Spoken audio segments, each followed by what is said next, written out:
Hello class 12 students, welcome to online classes of Neeraj Vajpayee international school.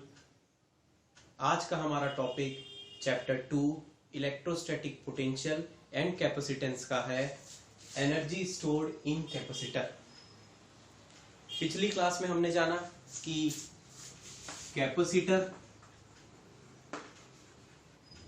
क्या होता है, फिर हमने जाना कि इससे रिलेटेड एक प्रॉपर्टी है कैपेसिटेंस,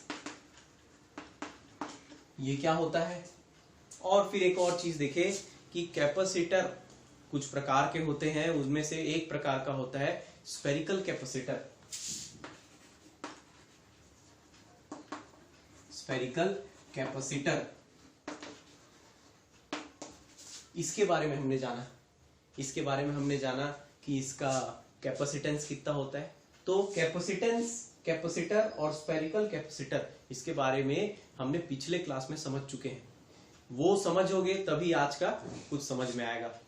तो देखते हैं, सबसे पहले कैपेसिटर एक बार रिवाइज कर लेते हैं। कैपेसिटर क्या था? एक ऐसी डिवाइस थी जो चार्ज को स्टोर करके रखती थी, एनर्जी को स्टोर करके रखती थी एक इन फॉर्म ऑफ चार्ज। क्यों, क्या जरूरत थी हमें चार्ज को स्टोर करके रखने की? कुछ ऐसे डिवाइसेस होते हैं, कुछ ऐसे जगह होती है, अप्लायंसेस होते हैं जहां पे हमें शुरू में ज्यादा करंट चाहिए रहता है, शुरू में ज्यादा एनर्जी चाहिए रहती है, जैसे कि फैन है, मोटर है, कैमरा फ्लैशेस हैं। यहाँ पे क्या होता है, शुरू में स्टार्ट करते हैं तो स्टैटिक फ्रिक्शन को लड़ने के लिए, शुरू में जो फ्रिक्शन लगता है, शुरू में जो रुकी हुई चीज को आगे बढ़ाना है, चलाना है, उनको ज्यादा एनर्जी लगती है, वो प्रोवाइड करता है हमारा कैपेसिटर। कैसे? एनर्जी स्टोर करके रखे रहता है चार्ज के फॉर्म में।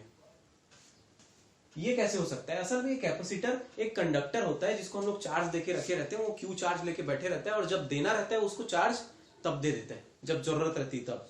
इसीलिए कैपेसिटेंस क्या है? एक प्रॉपर्टी है हर कंडक्टर की कि कितना उसके में क्षमता है कि वो अपने अंदर स्टोर करके रख सके, एबिलिटी टू होल्ड चार्ज, है ना, ये प्रॉपर्टी हो गई। इसके बारे में हमने जाना, देखा था कि C is equal to Q upon V, ऐसा कुछ आया था, है ना। ये देखिए, यहां से एक बात समझना, ये जो कैपेसिटेंस है ये खासियत है, एक कैपेबिलिटी है एक कंडक्टर की। वो ना तो चार्ज पे डिपेंड करती है और ना ही पोटेंशियल पे डिपेंड करती है। हाँ, वो रेशियो के बराबर होगी, इन दोनों के रेशियो के बराबर होगी, मगर वो उस कंडक्टर की खासियत होती है ना, ये आप समझना। और उसके बाद में हमने इसकी यूनिट भी देखी थी, यूनिट था इसका फैराड, ऐसा यूनिट फैराड था जिसको हम लोग F से डिनोट करते हैं, ये देखे थे। और उसके बाद देखे थे स्फेरिकल कैपेसिटर क्या होता है। स्फेरिकल कैपेसिटर असल में कंडक्टर था, उसको हम लोग क्यू चार्ज दिए थे, वो चार्ज को रखा हुआ था और उसका कैपेसिटेंस आया था, मान लो उसका रेडियस यहां से r हो तो वो आया था 4 pi epsilon nought into r। ये आ चुका है पिछले चैप्टर में, हमने पिछली क्लास में हमने कर चुके हैं। आज हम लोग नया देखने वाले हैं, इसी से रिलेटेड, स्फेरिकल कैपेसिटर से related, energy stored in a capacitor. मतलब कौन सा कैपेसिटर है अभी ये स्टोर्ड है? Spherical capacitor. मगर ये जानना जरूरी है कैपेसिटर में कितना एनर्जी स्टोर होता है, हम समझ जाएंगे कि स्फेरिकल के लिए कितना है। फिर आगे देखेंगे दो प्रकार के और हम पढ़ने वाले हैं, पैरेलल प्लेट कैपेसिटर और सिलेंड्रिकल कैपेसिटर। उसमें देखेंगे आप लोग कि क्यों उसकी जरूरत पड़ी, हम लोग समझेंगे एक एक करके। बढ़ते हैं आगे, समझते हैं energy stored in capacitor.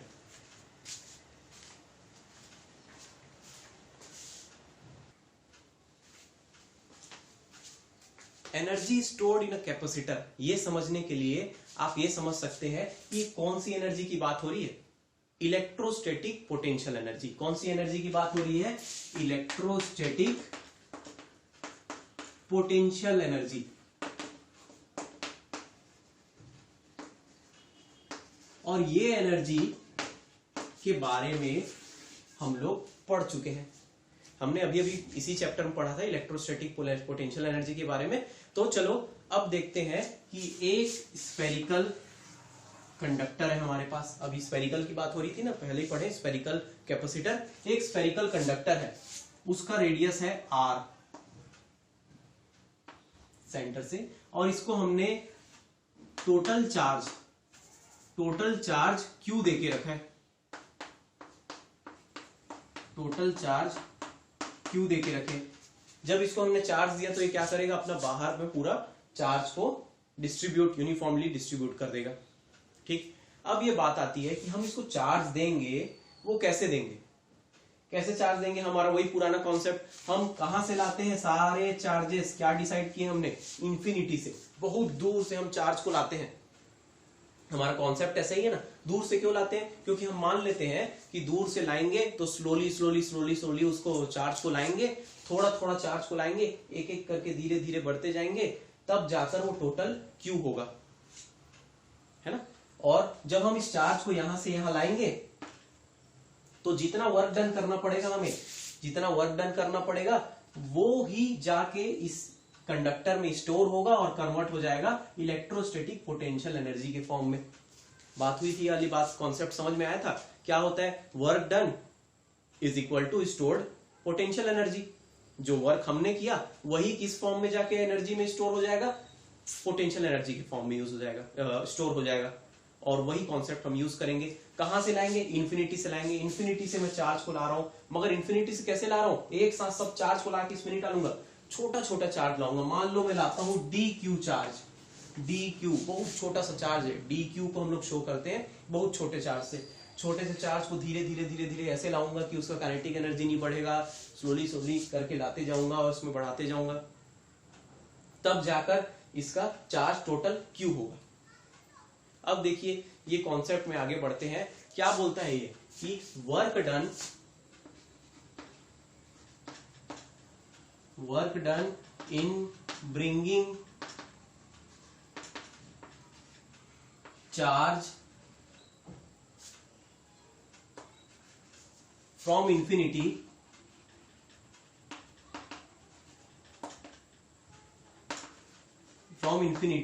To sphere, क्या हो जाएगा, किसके बराबर, इलेक्ट्रोस्टैटिक पोटेंशियल एनर्जी, हमारे पोटेंशियल एनर्जी के बराबर हो जाएगा। या बोल सकते हैं पोटेंशियल एनर्जी स्टोर्ड। क्या ये बात समझ में आई, हम वर्क जितना करेंगे उतना इसमें स्टोर हो जाएगा एनर्जी के फॉर्म में। अब यही बात हमको कॉन्सेप्ट में आगे बढ़ाना है कि क्या कर रहे हैं, ये वर्क डन जो है हम कर रहे हैं, यानी कि ये कौन सा वर्क डन है, वर्क डन एक्सटर्नल। ये एक्सटर्नल वर्क डन हमको कैलकुलेट करना है। एक्सटर्नल वर्क डन हम क्या कैलकुलेट कर सकते हैं, हाँ भाई अभी तक तो करते आ रहे हैं, कहां से करते आ रहे हो, पोटेंशियल के टाइम से करते आ रहे हैं हम लोग। पोटेंशियल, इलेक्ट्रोस्टैटिक पोटेंशियल में वर्क डन अपॉन चार्ज, वही वाला कॉन्सेप्ट हम फिर से लगाएंगे। मतलब ये वर्क डन एक्सटर्नल हम पता कर सकते हैं। अब देखना एक बात, मान लो मैं ये DQ चार्ज को यहां से लाया, सबसे पहले अभी मान लो यहाँ पे बिल्कुल चार्ज नहीं है, यहाँ बिल्कुल चार्ज नहीं है। ये DQ चार्ज को मैं जब यहां लाऊंगा तो क्या मेरे को कोई वर्क डन करना पड़ेगा, नहीं, मेरे को उस समय कोई वर्क डन नहीं करना पड़ेगा।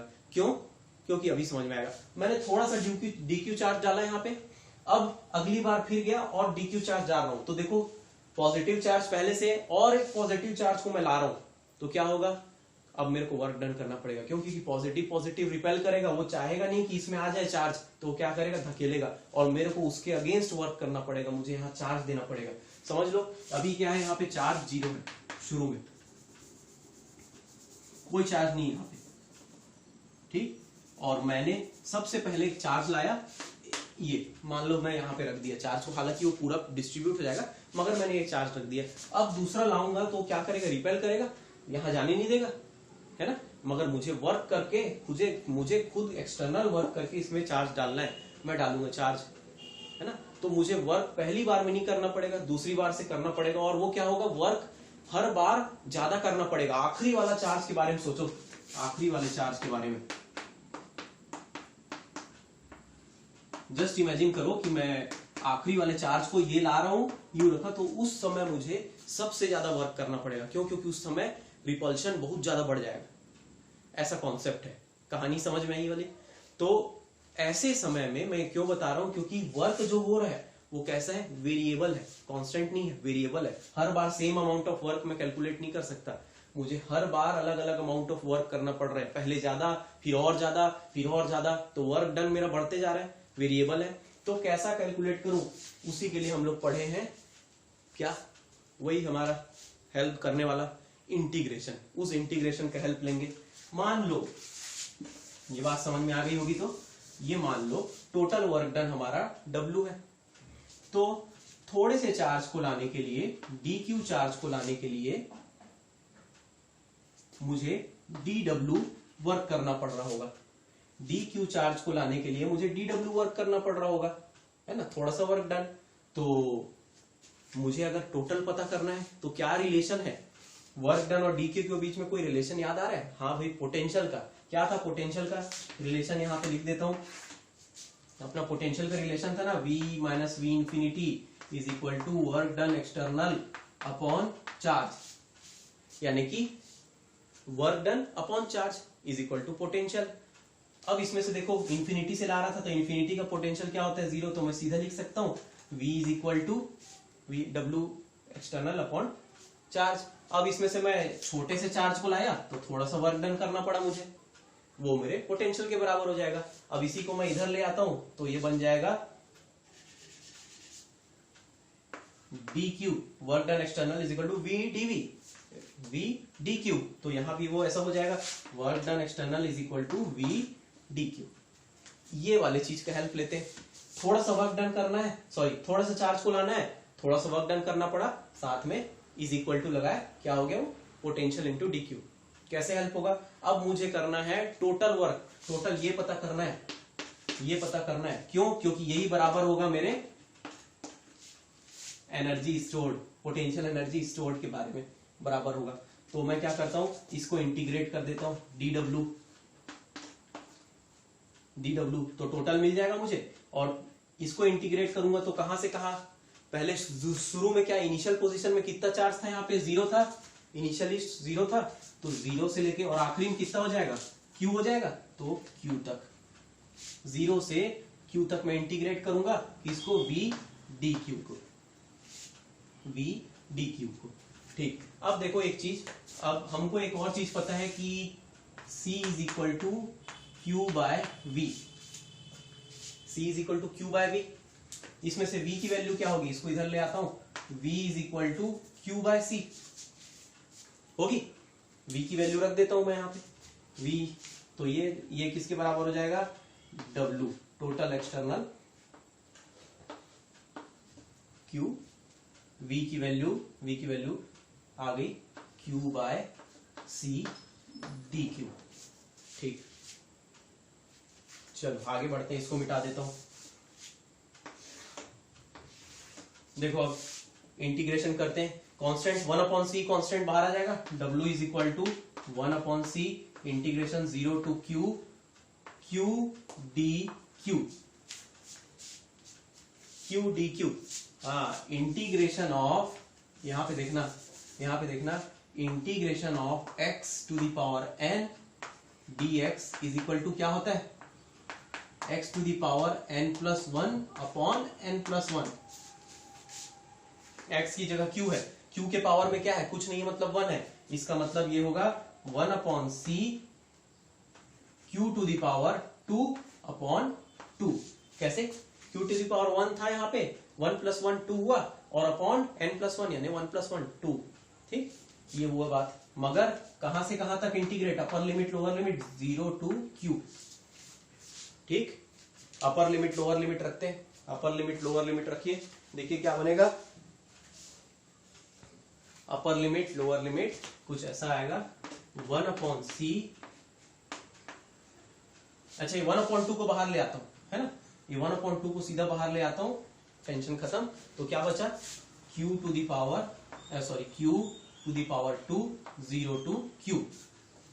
ठीक, अब देखिए लोअर लिमिट अपर लिमिट लगाता हूं, 1/2c q स्क्वायर माइनस 0 का स्क्वायर, q स्क्वायर माइनस 0 का स्क्वायर इधर लिखते हैं, q स्क्वायर माइनस 0 का स्क्वायर इधर लिख रहा हूं मैं।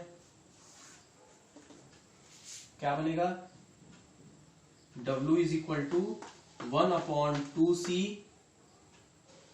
इंटू q का स्क्वायर। देखिए क्या बन रहा है, या फिर इसको अच्छे से लिखता हूं, ऐसा लिखता हूं, ये बन जाएगा Q square upon 2c, Q square upon 2c। और यही हमारा वर्क डन एक्सटर्नल है, यही हमारा एक्सटर्नल वर्क डन है टोटल, ये वाला। और यही तो बराबर होता है चेंज इन पोटेंशियल एनर्जी, यही तो बराबर होता है change in potential energy, change in potential energy.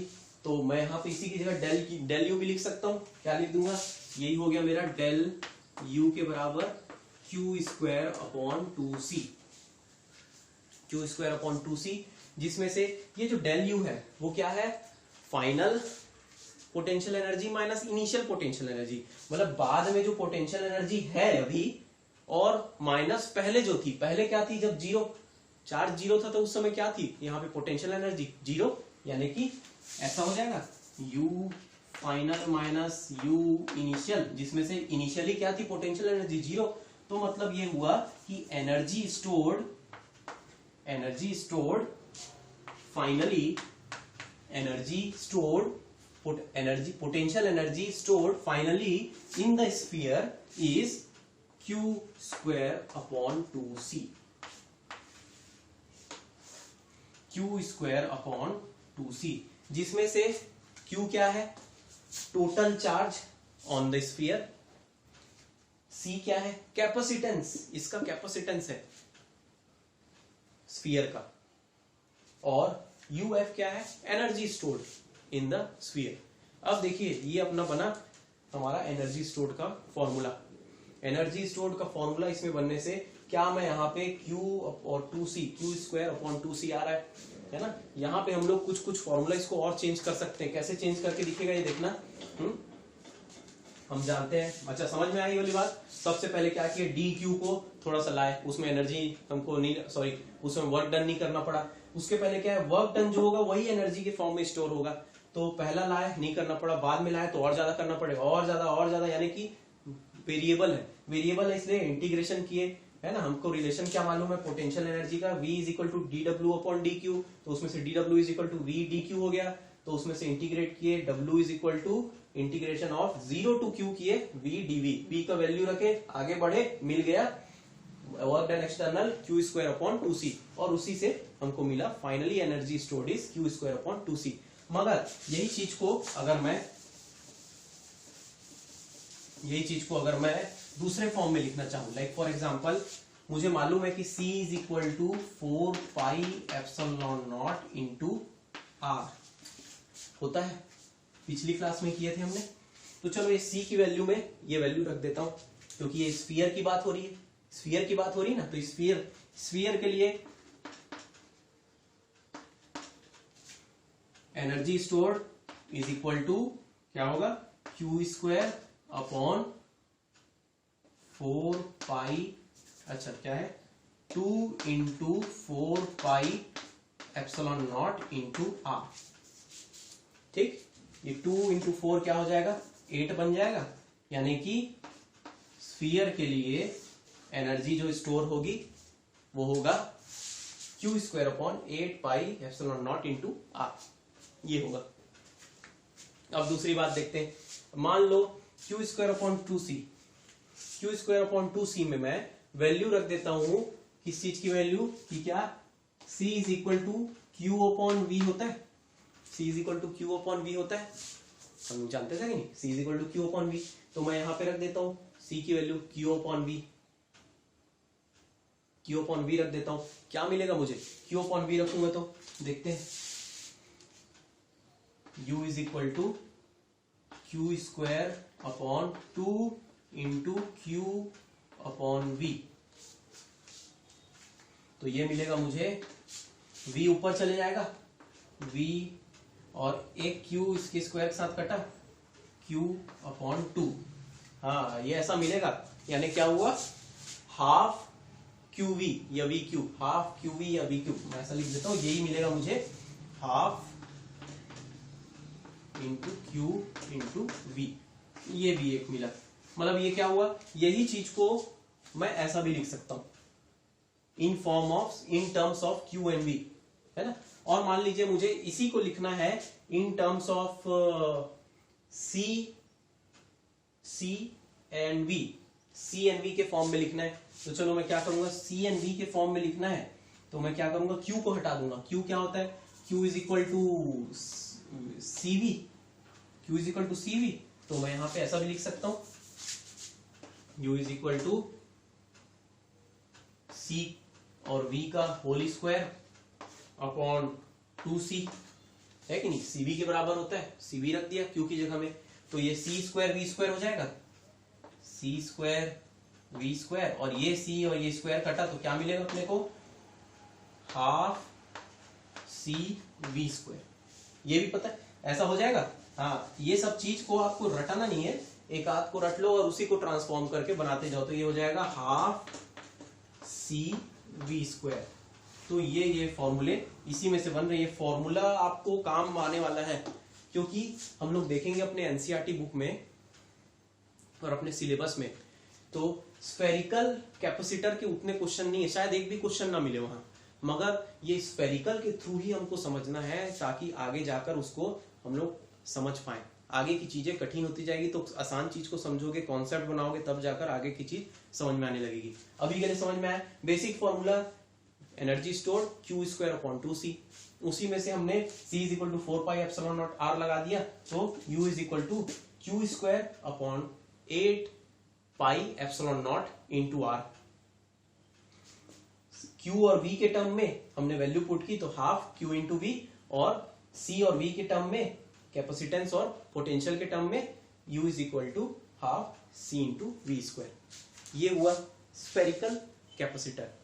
ऐसे में हमने स्फेरिकल कैपेसिटर को जो पढ़ा, उसमें से हमको ये समझ में आएगा एक चीज कि ये स्फेरिकल कैपेसिटर जो है ये इतने ज्यादा हमारे लिए हेल्पफुल नहीं है। कैसे, अभी देखते हैं, उसी को समझते हैं, मगर ये डेरिवेशन अगर समझ में आया तो आपको सारे आगे के कैपेसिटर्स में वो हेल्पफुल होगा।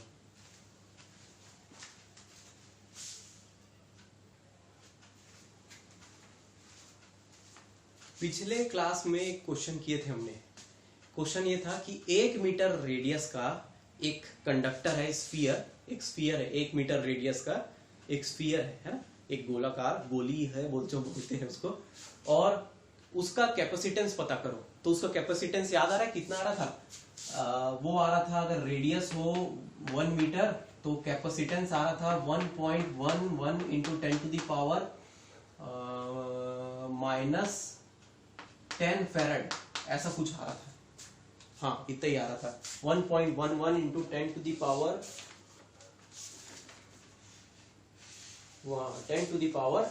-10 फेरेड। इतना कम, देखो इतना कम आ रहा था ना, इतना कम कैपेसिटेंस है। 1 मीटर लंबा अगर उसका रेडियस हो, तो ऐसा एक ऐसा गोला, इतना ऐसा एक स्फीयर ले ले, बॉल ले ले बड़ा सा मेटल का, तो उसका इतना कम कैपेसिटेंस इतना कम। अब ये क्वेश्चन पूछ रहा है, calculate the radius of capacitor having capacitance 1 फेरेड। तो बताओ कि 1 फेरेड जिसका कैपेसिटेंस होगा, मान लो एक स्फेरिकल कैपेसिटर है, तो उसका रेडियस कितना होगा जिसका 1 फेरेड होगा। तो चलो देखते हैं। ऐसे क्वेश्चन पूछता नहीं है बोर्ड में या फिर कहीं, मगर इससे ना एक कॉन्सेप्ट मिलता है हम लोग को कि क्यों स्फेरिकल कैपेसिटर्स आप देखते नहीं है, यूज क्यों नहीं होता। क्योंकि सोचो ऐसा कैपेसिटर आपके कूलर या फैन के ऊपर लगा होगा तो, या कहीं सर्किट में लगा होगा तो, नहीं, ऐसा नहीं मिलेगा। क्यों, देखते हैं। अभी मान लो दिया हुआ है, अभी दिया हुआ है क्वेश्चन में C is equal to 1F दिया हुआ है। पता क्या करना है, पता करिए कि रेडियस कितना होगा उस कैपेसिटर का। तो हम लोग क्या जानते हैं, वी नो डैट, हम लोग जानते हैं कि C is equal to 4 pi epsilon nought into R। R की वैल्यू नहीं मालूम, C की वैल्यू मालूम है, तो C 1 है, 4 pi epsilon nought into R। R की वैल्यू पता करना है, R को अकेला छोड़ देते हैं, बाकी को पूरा इधर ले आते हैं, तो 1/4 pi epsilon nought is equal to R। यानी कि R is equal to 1/4 pi epsilon nought की वैल्यू हम लोग जानते हैं, क्या होता है, 9 into 10 to the power 9 metre. ये मीटर में आएगा, क्यों, क्योंकि ये मीटर रेडियस हमारा ऐसा यूनिट ये है। इसका मतलब ये हुआ, हमारा आंसर ये है कि ये कैपेसिटर एक कैपेसिटर जिसका रेडियस इतना है, the radius of capacitor having C is equal to 1 farad is 9 into 10 to the power 9 metre. इतना ज्यादा, 9 के आगे 9 के आगे 9 जीरो और लगाओ और उतना मीटर का एक रेडियस है एक स्फीयर का। वाह, ये तो हमारे अर्थ से ज्यादा बड़ा। हमारा अर्थ का रेडियस याद है? हमारे अर्थ का रेडियस ऑफ अर्थ हमारा है करीबन 6.4 into 10 to the power 6 metre. ये हमारे अर्थ का रेडियस है। मतलब हमारे अर्थ से भी बड़ा एक अगर स्फीयर होगा उसका कैपेसिटेंस 1 फैरेड होगा। इतना बड़ा स्फीयर का 1 फैरेड, इसका मतलब ये है कि फैरेड जो है ना वो बहुत बड़ा यूनिट है। इसीलिए हम लोग जनरली माइक्रोफैरेड, आप लोग देखोगे माइक्रोफैरेड यूज होता है। और साथ में हम लोगों को एक चीज और बताता है, ये दूसरी चीज ये बताता है कि स्फेरिकल कैपेसिटर कोई काम का चीज नहीं है। कॉन्सेप्ट बनाने के लिए अच्छा है कि कैपेसिटर, सबसे पहले स्फेरिकल कैपेसिटर का ही आविष्कार हुआ, मगर बाद में जाके पता चला कि ये स्फेरिकल कैपेसिटर के बहुत सारे लिमिटेशन है। पहला लिमिटेशन तो यहां समझ में आ गया कि इसका वेरी लो कैपेसिटेंस है, इसका कैपेसिटेंस बहुत कम है। और दूसरा एक और लिमिटेशन है, वो मैं आपको बताता हूं। पहला लिमिटेशन तो आपको समझ में आ गया। इसमें से इसको नोट डाउन जरूर करिएगा। और एक बात मैं पहले ही बताना चाह रहा था आप लोग को कि हम लोग जो भी पढ़ते हैं उसका नोट्स आप लोग साथ साथ बनाते जाएं। मैं तो पीडीएफ में नोट देता हूं, मगर आप इसको खुद से ट्राई करें नोट्स बनाने का। देख रहे हैं वीडियो इसको अपने एप्लीकेशन से, तो आप उसको खुद से नोट करते जाएं। खुद का नोट बनाओगे तो उसी समय समझ में आएगा। और खुद का कभी गाना बनाए होगे आप लोग, कभी लिरिक्स लिखते हैं, पोयम बनाते हैं, तो देखना वो जिंदगी भर याद रहता है। तो आप लोग जब इसको समझेंगे और इसका नोट्स बनाएंगे खुद से, तो आपको हमेशा याद रहेगा। ट्राई करके देखिएगा। आप लोगों का इस साल बहुत अच्छा मौका है कि आप लोग अच्छा स्कोर करें, सिर्फ बोर्ड में नहीं बल्कि नीट JEE जैसे कंपटीशन एग्जाम में भी। क्योंकि याद रखना, जिन लोग इसकी तैयारी अलग से इंस्टीट्यूट में करते थे उन लोग भी अभी अपने घर में बैठे हुए हैं, ये इंतजार में कि इंस्टीट्यूट कब खुलेंगे, और आप लोग अभी ऑनलाइन पढ़कर तैयारी कर रहे हैं, अपना मेहनत कर रहे हैं। तो आप लोगों को उसका फायदा जरूर मिलेगा, इस साल तो जरूर मिलेगा, स्पेशली इस साल वाले। तो ध्यान रखना ये वाली बात। और ये तो एक्स्ट्रा बात हो गई, मगर नोट्स को उसी समय बनाते जाए। तो पहला लिमिटेशन क्या हुआ, मैं लिख सकता हूं यहां पे कि लिमिटेशन ऑफ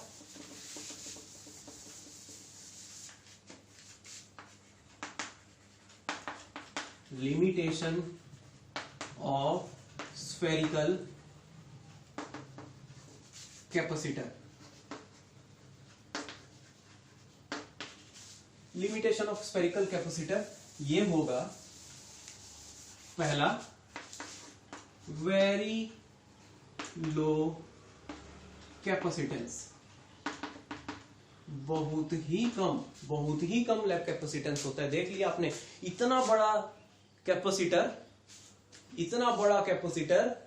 और इतना कम उसका कैपेसिटेंस, तो क्या ज्यादा हो सकता है? हाँ हो सकता है भाई। देखना पंखों में, कूलर में, कहीं कहीं पीछे में जो सिलेंड्रिकल रहता है, एक आध दिन किसी वीडियो में दिखाऊंगा अभी मैं आपको, जो लोग नहीं देख पाए होंगे, वो भी 5 माइक्रोफैरेड का होता है। 5 माइक्रोफैरेड, 4 माइक्रोफैरेड, 2 माइक्रोफैरेड का होता है। तो वो कौन सा है भाई? तो देखेंगे वो अलग प्रकार का है, मगर स्फेरिकल तो नहीं है, वो स्फेरिकल कैपेसिटर नहीं है। और दूसरा लिमिटेशन के बारे में समझना। मान लो ये हमारा स्फेरिकल कंडक्टर है जो कैपेसिटर है, इसको मैंने चार्ज दिया है Q, छोटा Q, ये पूरा चार्ज इसके आसपास है, ठीक है। अब देखना, ध्यान रखना कि इस चार्ज के आसपास, इस चार्ज की जो कैपेसिटी है, ठीक है, वो C है, समझ लो, है ना, कैपेसिटेंस C है। और इसके आसपास ये क्या रखा होगा, अपना कैसे अपना एनर्जी को वेस्ट करेगा, बोल सकते हैं अपने एनर्जी को कैसे लगाएगा। ये क्या करता है, अपने आसपास इलेक्ट्रिक फील्ड बनाता है, ऐसा इलेक्ट्रिक फील्ड बनाएगा रेडियली आउटसाइड, हर डायरेक्शन में, है ना, हर डायरेक्शन में बनाएगा। और ये क्या करेगा, देखेंगे ये जो अपना ये जो इलेक्ट्रिक फील्ड बनाया है वो एक जगह कॉन्सेंट्रेटेड नहीं है, मतलब इसकी जो एनर्जी है ना वो क्या है, इस स्फीयर से लेके इंफिनिटी तक फैली हुई है, बॉन्डेड नहीं है एक जगह बॉन्ड नहीं है इसकी एनर्जी। असल में वो एनर्जी ही एक प्रकार की, मतलब उसका जो इलेक्ट्रिक फील्ड है वो असल में क्या है, फोर्स लगाता है उस एरिया में, और फोर्स लगाता है और क्या करता है, अपनी एनर्जी वेस्ट कर देता है। एक प्रकार से ही बोल सकते हैं, अपनी एनर्जी लगाता है वहां पे, फोर्स लगा के एनर्जी वेस्ट करता है। तो इसकी एनर्जी एक जगह कहीं पे कंस्ट्रेंट नहीं है, यही इसकी एक लिमिटेशन है। क्या बोल सकते हैं, एनर्जी इज नॉट कंस्ट्रेंड, या फिर बोल सकते हैं बॉन्डेड एट वन प्लेस, एक जगह नहीं है। इसी कारण से इसकी एनर्जी को हम लोग यूटिलाइज अच्छे से नहीं कर पाते। कैसे, फॉर एग्जांपल एक आदमी को सोच लो, एक बच्चा है जिसने पढ़ाई सब कर रखी है, मगर आप परीक्षा के पहले उससे मिलने गए और एक टॉपिक के बारे में पूछोगे तो वो क्या बोलेगा, उसको पढ़ा सब मालूम तो सब है ना, वो यहां से लेके मतलब ए से लेके जेड चीज जानता है, मगर ना उसको कोई एक चीज पूछो तो वो क्या करेगा, मैं पहले तेरे को ये बताता हूँ, नहीं रुक यार ये बताता हूँ, बहुत सारा नॉलेज है उसको, मगर ना वो आपको काम की बात नहीं कर रहा। आपके काम की बात क्या है, मैं जो पूछ रहा हूँ वो बता दे भाई, कल पेपर में आएगा वही वाला चीज, वो नहीं बता पा रहे, तो उसको आप क्या करोगे, उसको आप अवॉइड करोगे। ऐसे वाला नहीं चाहिए मुझे, ऐसा एक कैपेसिटर नहीं चाहिए जिसकी यहां से लेके वहां तक पूरा ज्ञान वहां से यहां तक बांट रहा है ना, अपनी एनर्जी को इधर से उधर लगा के रखा है, पूरा इलेक्ट्रिक फील्ड फैला हुआ है उसका। हमको कैसा चाहिए, इलेक्ट्रिक फील्ड एकदम कंस्ट्रेंट हो और एक पर्टिकुलर जगह में स्टोर करके रखे, ताकि जब एनर्जी की जरूरत हो, चार्ज की जरूरत हो, तब वो दे। और यही तो हम चाहते हैं कि पंखा जब नहीं घूम पा रहा है, शुरू में उसको ज्यादा एनर्जी लग रही, तब वो चार्ज दे अपना। फ्लैश अचानक एकदम एनर्जी चाहिए, लाइट चाहिए, तभी वो अपना चार्ज दे, ऐसा हम चाहते हैं, मगर ये काम नहीं कर पा रहा है। इसी कारण से स्फेरिकल कैपेसिटर को हम ज्यादा यूज नहीं करते। तो क्या यूज करते हैं, तो हम यूज करते हैं हमारा नेक्स्ट टॉपिक, इसीलिए हम यूज करते हैं पैरेलल प्लेट कैपेसिटर। हम इसीलिए यूज करते हैं पैरेलल प्लेट कैपेसिटर। और आप देखोगे एनसीईआरटी बुक में ये पैरेलल प्लेट कैपेसिटर के क्वेश्चन भर भर के अच्छे से दिए हुए हैं, इसको हम लोग अच्छे से पढ़ेंगे। अभी जो हमने पढ़ा स्फेरिकल कैपेसिटर के बारे में, वो कॉन्सेप्ट बनाने के लिए जरूरी है। क्यों, क्योंकि आप देखना कि पैरेलल प्लेट कैपेसिटर में बार बार वही वाली चीजें वापस रिपीट होंगी कि वहां पे ये होता था तो अब यहाँ पे हो रहा है, इसीलिए जानना जरूरी है। ये भी नोट डाउन करना कि लिमिटेशन क्या क्या है।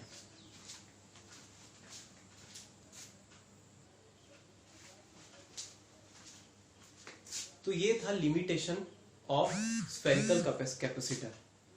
अभी देखिए आज आपने क्या समझा कि energy stored, potential energy stored in a capacitor, basically कोई भी कैपेसिटर हो तो वो होगा Q²/2C के बराबर। देखेंगे हम लोग इसमें स्फीयर का यूज किए थे, मगर आगे जाकर पता चलेगा यही कॉन्सेप्ट को हम लोग आगे यूज करेंगे। In terms of C and V ये हो रहा था ½ CV²। In terms of C and V ये हो रहा था ½ CV², और in terms of Q and V ये हो रहा था ½ Q V। तो ये एक प्रकार से एक दूसरे के कोरिलेटिव है, सबको रटने की जरूरत नहीं, एक याद रखो, अपना अपने आप याद रहेगा, क्योंकि अपने को मालूम है कि C = Q/V होता है। Capacitance = charge upon electric potential होता है। और यही इलेक्ट्रिक पोटेंशियल असल में क्या है, पोटेंशियल डिफरेंस भी बोल सकते हैं हम लोग, है ना। अगले ही चीज हम लोग पढ़ने वाले हैं पैरेलल प्लेट कैपेसिटर, वो वहां पे हम लोग पोटेंशियल डिफरेंस के टर्म में पढ़ेंगे, वो भी बराबर है। पोटेंशियल अकेला कोई टर्म नहीं होता, हमने याद रखना पहली वाली बात, पोटेंशियल अकेला कोई टर्म नहीं होता, पोटेंशियल डिफरेंस होता है, यहां से वहां कंपेयर करें तो। ठीक, अब इसी चीज को स्फीयर के लिए हमने देखा था कि पोटेंशियल एनर्जी क्या होती थी, ये हो रही थी, ये हो रहा था अपना क्या था कि 4 पाई एप्सिलॉन नॉट, तो 4 पाई एप्सिलॉन नॉट का मिलाकर ये हो रहा था, क्या हो रहा था, Q square upon 8 pi epsilon nought into R, 8 pi epsilon nought into R के बराबर। क्यों? क्योंकि हमने C की वैल्यू वहां रख दी थी, C की वैल्यू को वहां पे रख दिया था, तो 8 पाई एप्सिलॉन नॉट के बराबर में। अब देखिए लिमिटेशन में हमने पढ़ा कि इसका बहुत कम कैपेसिटेंस होता है और इसकी एनर्जी एक जगह बॉन्डेड नहीं है, एक जगह कंस्ट्रेंट नहीं है, फैली हुई है from here to infinity. That's why इसको हम लोग ज्यादातर यूज नहीं करते। तो क्या यूज करते? Parallel plate capacitor. नाम से समझ में आ रहा है कि दो प्लेट्स होंगी, पैरेलल प्लेट्स होंगी, है ना, पैरेलल प्लेट होगी और उसके बीच से हम लोगों को काम होगा, कुछ देखते हैं, ऐसा टाइप का कैपेसिटर होगा। आज नहीं, अगले लेक्चर में। आज के लिए इतना ही। इससे रिलेटेड नोट्स आप तैयार करते रहे। आज कोई न्यूमेरिकल नहीं है, मगर जैसी पैरेलल प्लेट कैपेसिटर पढ़ेंगे, number of numericals will be there, we will keep on trying that. आज के लिए इतना ही। Have a nice day.